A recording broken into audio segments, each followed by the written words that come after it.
welcome. We are 3Brothers. We're a trio of siblings that grew up gaming and never stopped. Gaming's the one consistent thing that we've had in our lives, and so we're here to share our thoughts with you today. Every Wednesday at 9 a.m., we'll be uploading a video on YouTube. To my right is my elder brother, Larry. Hey, excited to give this a shot. And in the corner is my big but little brother, Kevin. Hey. And I'm your host, Michael, and I'm forever stuck in the middle.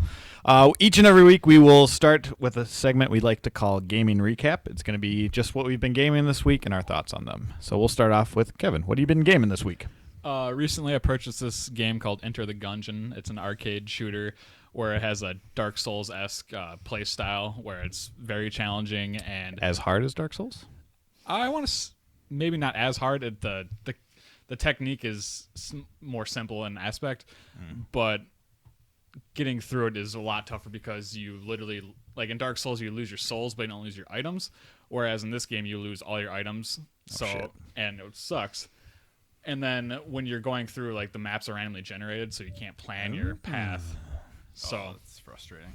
it's difficult. Is it multiplayer? It can be co-op. You have to beat the game first, and then interesting. you can play through co-op, which is unique. You still liking it, though? I like it a lot. It's preparing me for Dark Souls 3, which comes out on Tuesday.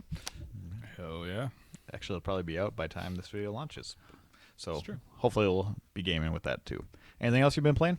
I've still been playing The Division. I like it a lot, but I'm slowly losing interest in it just because at the end game there's no breadth to it. I'm only level 15, so I haven't gotten there yet. Yeah. The Dark Zone's really fun, but once you hit rank 30, there's no brackets anymore, so there can be Dark Zone 99 with Dark Zone 30, which is difficult. I was actually curious because me and you played the beta together. Just in general, I remember seeing that map. Like, does the map feel big? Because I felt like it was. Yes. All right. Okay. So that's Downtown Manhattan. Yeah, it feels really big. Well, I'm really happy because there's no vehicles in the game at all whatsoever.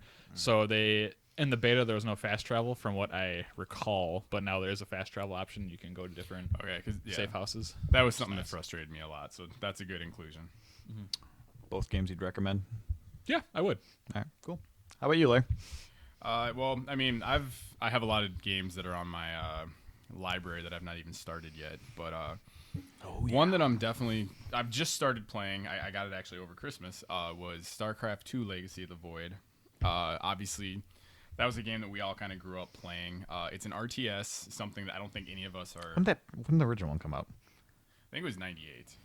You could probably look that up for me. I was 8 years old.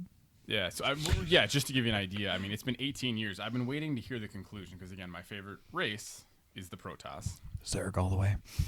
Terran. Yeah. So I just want to see the conclusion to the story, the overarching story for everything, and this gives me that. But I'm only in basically the tutorial mission right now, so I don't have enough gameplay time in it to actually make a. It came out Hold on, what? No, I said, oh, wow. Oh, okay, gotcha. All right. March 31st, 1998. So, yeah. All right, You were 8 years old. That's awesome. I mean, 18 years ago. That's Actually unbelievable. 7, I think. But anyways. Actually 7? All right. Oh, yeah, because it's March. Yeah. Good point. He's June, baby. So, you haven't had... birthday figured out. But yeah, so I plan on at least over the course of this next week playing it. Obviously, as he mentioned earlier, Dark Souls 3 is going to definitely get in the way of that. Yeah. Other than that, the game that I just always go back to just because I'm able to play it in my free time is Hearthstone. Card game made by Blizzard. I'm a Blizzard fan. So I kind of definitely want to just, I keep playing that. I made Legend back this past February for the first time, which was a hell of a grind. Nice. Thank you. They're introducing a new format. It's called Wild and Play, I believe. You guys can check me on that. Closer to the mic. Sorry. We also have, just in those formats, the idea is now that they're going to be rotating different expansion packs and cards into the actual play format where Wild equips everything. And the idea is to kind of break up the style of the gameplay for tournaments. Oh, interesting. So it should be interesting, but yeah, that's all I've been playing right now. How about you? So I just beat Mega Man 2 for the first time. I didn't grow up playing that at all, so... Yeah, really fun game. Mechanics are awesome. Music, everything about that game's pretty spot on. I really liked it. And platformers are kind of one of my favorite game types. I'm in the middle of 2 RPGs right now, which don't know why I always do that to myself. For the Vita, I'm playing, let me get the name right, Legend of Heroes Trails of Cold Steel. Vita exclusive, I believe. The one before that came out on the PSP, which I never played, but it's basically, I like the combat system. Story's pretty good. It's weird because you start off with a bunch of powers and then you lose them because it like goes back in time. Sometimes game mechanics do that good, but this one is okay. Playing on the hardest difficulty, which I don't think I might go back to a different difficulty because this boss I'm on super hard and I can't seem to beat him. So we'll see. But I was on a plane to Las Vegas and I was kind of getting frustrated and tired. So we'll see about that. The other one is Tales of Vesperia, which I'm actually really liking a lot. I like Tales games. This one, the characters are really good. The reviews didn't get the greatest for this one, but I'm liking the combat system. Sometimes the camera angles are a little wonky in it, but I like it. But it does this one thing that I think is super cliche, and I don't like it. So you'll have a pivotal, you just beat a mission, beat a quest, had your little dialogue with your characters or whatever, and then the camera will zoom out, and it'll show somebody looking down from like a cliff at them, and like ominously or whatever. And so Do that in Final Fantasy 14. yeah, they do that a couple of times. Oh my god! But this game has done it 5 times, and I think I know which one of those characters was. It's like, okay, that's kind of just a stupid storyline. So there's like, oh, there's somebody watching you type of thing. Yeah, So a little contrived, a little cliche, but I still like the game for what it is. I think I'm 20, almost 30 hours into it. There's like these shrines you have to go to. I'm just at the last one right now, so I don't know how much further the game is than that, but liking it. It's pretty good so far. Cool. So that wraps up our weekly thoughts about gaming. So we'll get into our core topic and why we started gaming. So this topic is called Why We Game. So we're just going to go through a couple of points. We're getting older. Why is gaming the one thing that we keep coming back to? For me, personally, storyline and characters are I would kind of connect them to the same. When I think about games, I usually think about getting lost in the world and kind of everything goes to background noise. Same thing when I started reading fantasy books. I started reading about 6th grade. This great book called The Dark Shore by Adam Lee. I was reading that in 6th grade, which is kind of weird. I remember there's this one scene like super vividly. I was in Mr. Judding's English class, I think it was. And Careful naming names. yeah, if you're watching this, that would be really weird. And I was reading it, and it was about, like, I think they were called Keiko demons, and there was, like, they had these weird faces on, like, their stomach, and they'd have, like, these huge claws that would rip you apart, and then they would bring you in and eat you. And I don't know who was sitting beside me, and I was like, you should read this scene, and the person was just like, why are you reading that? And, like, that was the first time I was like, oh, yeah. So maybe a little bit higher level reader than I was supposed to be, and maybe I didn't get everything, but I was so involved in that world. I didn't start playing RPGs until maybe about the same time. I think Final Fantasy VII was one of the first ones, and 8. And I really started attaching to characters and got the same emotional draw that I did in books. And I think books are still written better for the most part, but I still have that feeling like, oh, I want to be a part of it, and that's why JRPGs are such a callback for me. When I think about characters, like Final Fantasy IX had all those awesome characters, except for Quina. She sucked. Was that the frog? Yeah, I don't know what the tongue. Terrible. Terrible character. Witcher 3, another one. Geralt's amazing. All the Trish and Dijkstra even. So characters always bring me back. Spoilers potentially. I don't think that was maybe. That's I don't know. not a spoiler at all. Yeah, definitely. So characters, that's just me. I like to be involved in the world, and that kind of the storylines, and especially in JRPGs, can be kind of contrived and a little cliche for the most part, and they keep doing that. Yeah, save the world, save the princess, whatever. But I still love that about. How about you guys? Do you like storylines and games and characters? Do you need that in a game? Yes.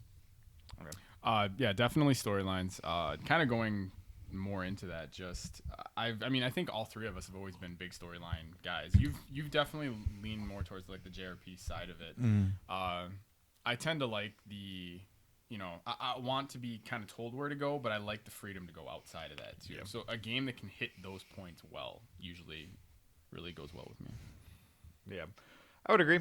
So the other side of things, so I try and get 2 points of what I like the game, and the other one is the almost complete opposite, is just fun factor. Like when I think about games that we grew up on, like the Super Mario, the Star Fox, the Donkey Kong, like the storylines, Donkey Kong, he steals your bananas, go get him back. Like Mario, you go save a princess.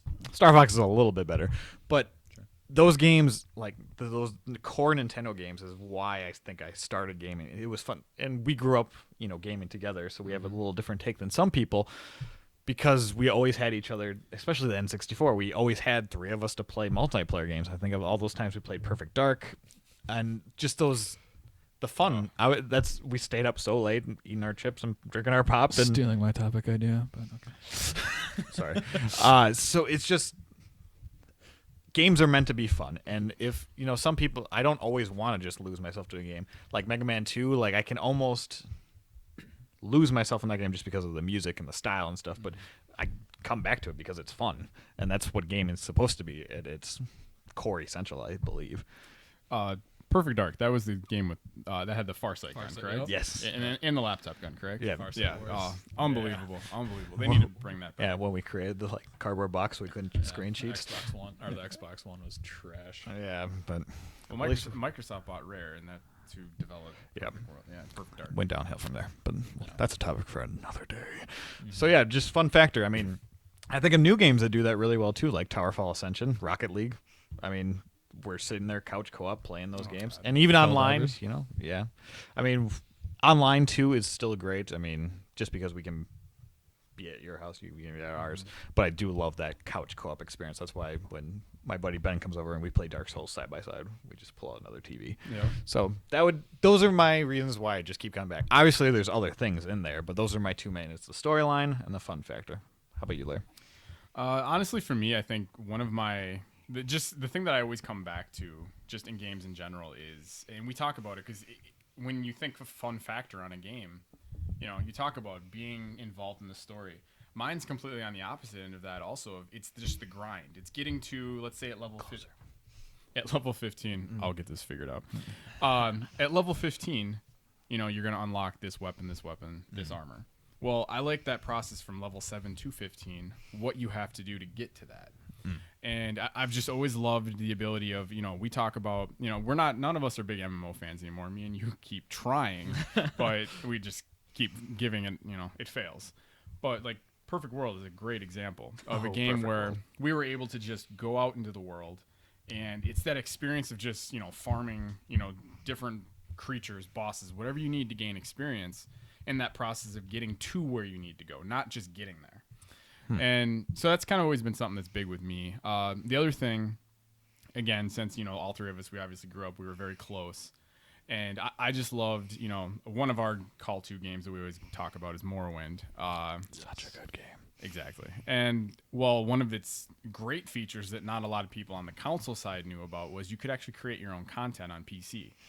And something that I used to love to do was after we had just beat the heck out of that game, just played I don't know how many, probably almost thousands of hours on that game. Probably. Yeah, especially this guy. Was actually just going in and creating content. Nothing too big, kind of throwing in like a couple things here and there, always adding those creature mods, things like that. And then just sitting back and watching your reaction to that. Like just the genuine just surprise of what was in there. And that was always something that I just always enjoyed. And I mean, obviously even StarCraft, I talk about that, creating maps. They had, even the things that like the developer Blizzard did not put in the game. You had people that came out, they had like MTG, all those different things, yeah. You had the tower defense games that started on StarCraft. I believe they originated in Warcraft, but they came over to StarCraft and they were so good. And so just kind of being able to create stuff, kind of like what we're trying to do now, and then seeing everybody else experience it is always something I've enjoyed very much. Agreed. Yeah, other than that, let's see what you got. Sounds like the overarching theme right here is bonding with since we're all so close now. But however, when we were younger, I felt like I was kind of left out a little bit since you're 5 years older than me. And so you guys are always older than me, obviously.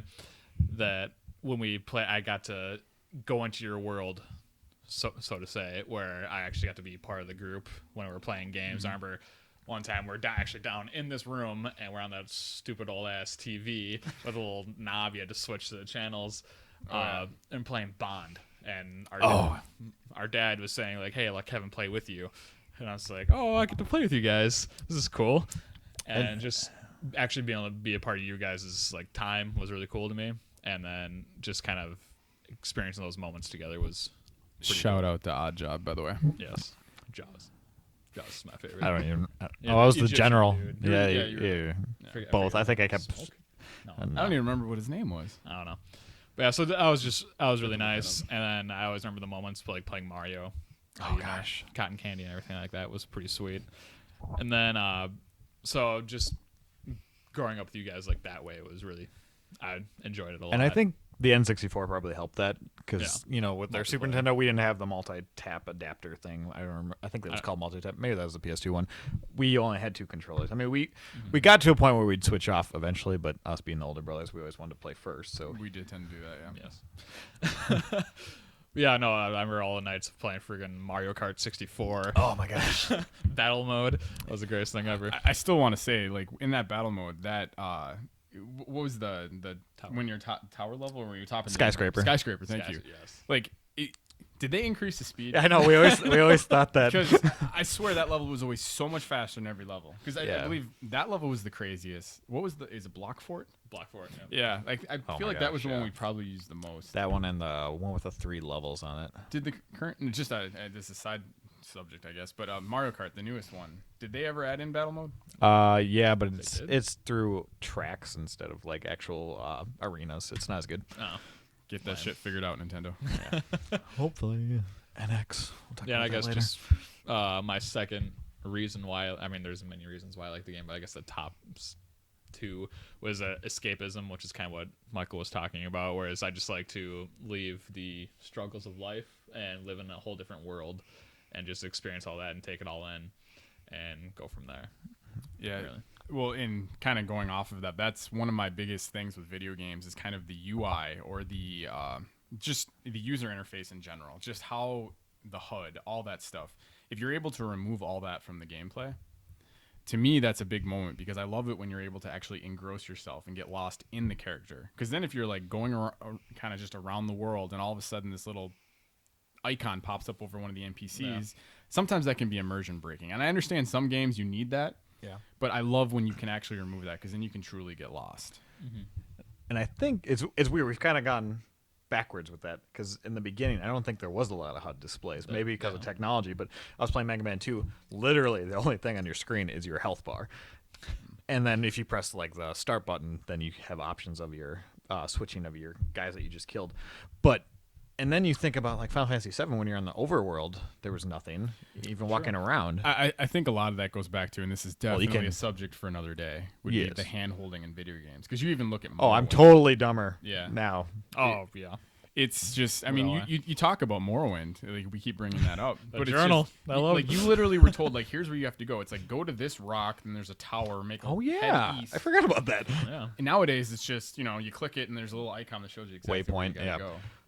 Yeah, I mean, even I was playing Mega Man 2, and like there was this block puzzle or something, like it would disappear and then reappear. And I had to look it up on YouTube because I was like, I can't figure out this. And I think my patience now is It's not as also well. like, though, like games are getting so much bigger. Like, think of True. Witcher 3 without waypoints. Yeah, that wouldn't It work. would be insane. That wouldn't work. But I feel like there are some games.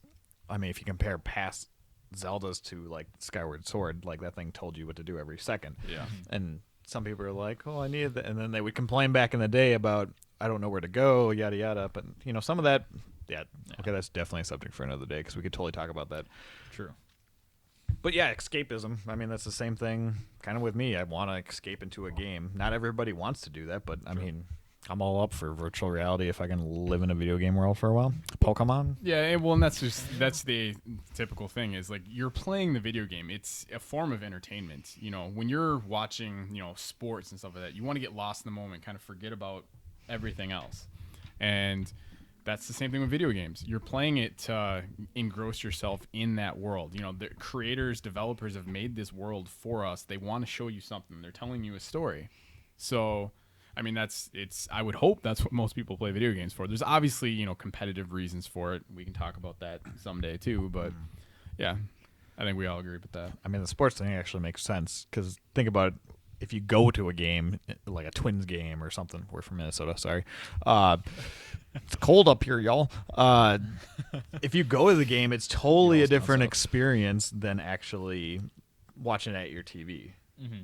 So we could compare that all day, I think. So it's funny how that works. I never actually really thought about it that way. But it's interesting with games getting more complex if we're going to get more in depth. And now, especially with virtual reality where everything's going to be closer to you, if we're going to have still all those icons popping up. So it'll be really interesting to see where that takes us. Yeah, we'll have to get one of those at some point in time to really experience it. Yeah. I do have one, so we can play with that someday. Oh, I forgot about that. You didn't get that. I did not hear about this whatsoever. We'll But talk about We'll that fill later. you in another day. but yeah, in all reality and honesty, it's just like it's a different form. It's a new medium, like for story and like experiencing art. Can I just add in how terrible your phone's battery is? Oh, yeah. It's about For the people who are in the audience here are watching this right now, we have a little timer to let us know how far we're in on this video because we are amateurs. We're still new. We definitely want feedback from you guys. But he has himself an iPhone 5S here, which was at 39% battery to start this video. All he's running is a timer, and it's about low to die. battery. That's awesome. iPhone 5 actually, not 5S. Oh, original Even apparently. worse. Yeah, that's pretty good. That's my So, thoughts. so I think we covered basically everything that we like about gaming today. So we will be back next week at 9 a.m. on Wednesday. If you liked what you saw here, hit that subscribe button down below. In the description, we will have our Twitter's accounts linked. So make sure to come by, chat with us, see what you liked about everything, and yeah, we'd love to hear comments, just discussions. We want to build a community kind of that wraps around discussion. So then next video, we have something to talk about even more. We'll have a core topic every time, but we'll get to reader, watcher, listener questions too. So we are 3 brothers. Cheers and good day. Cheers.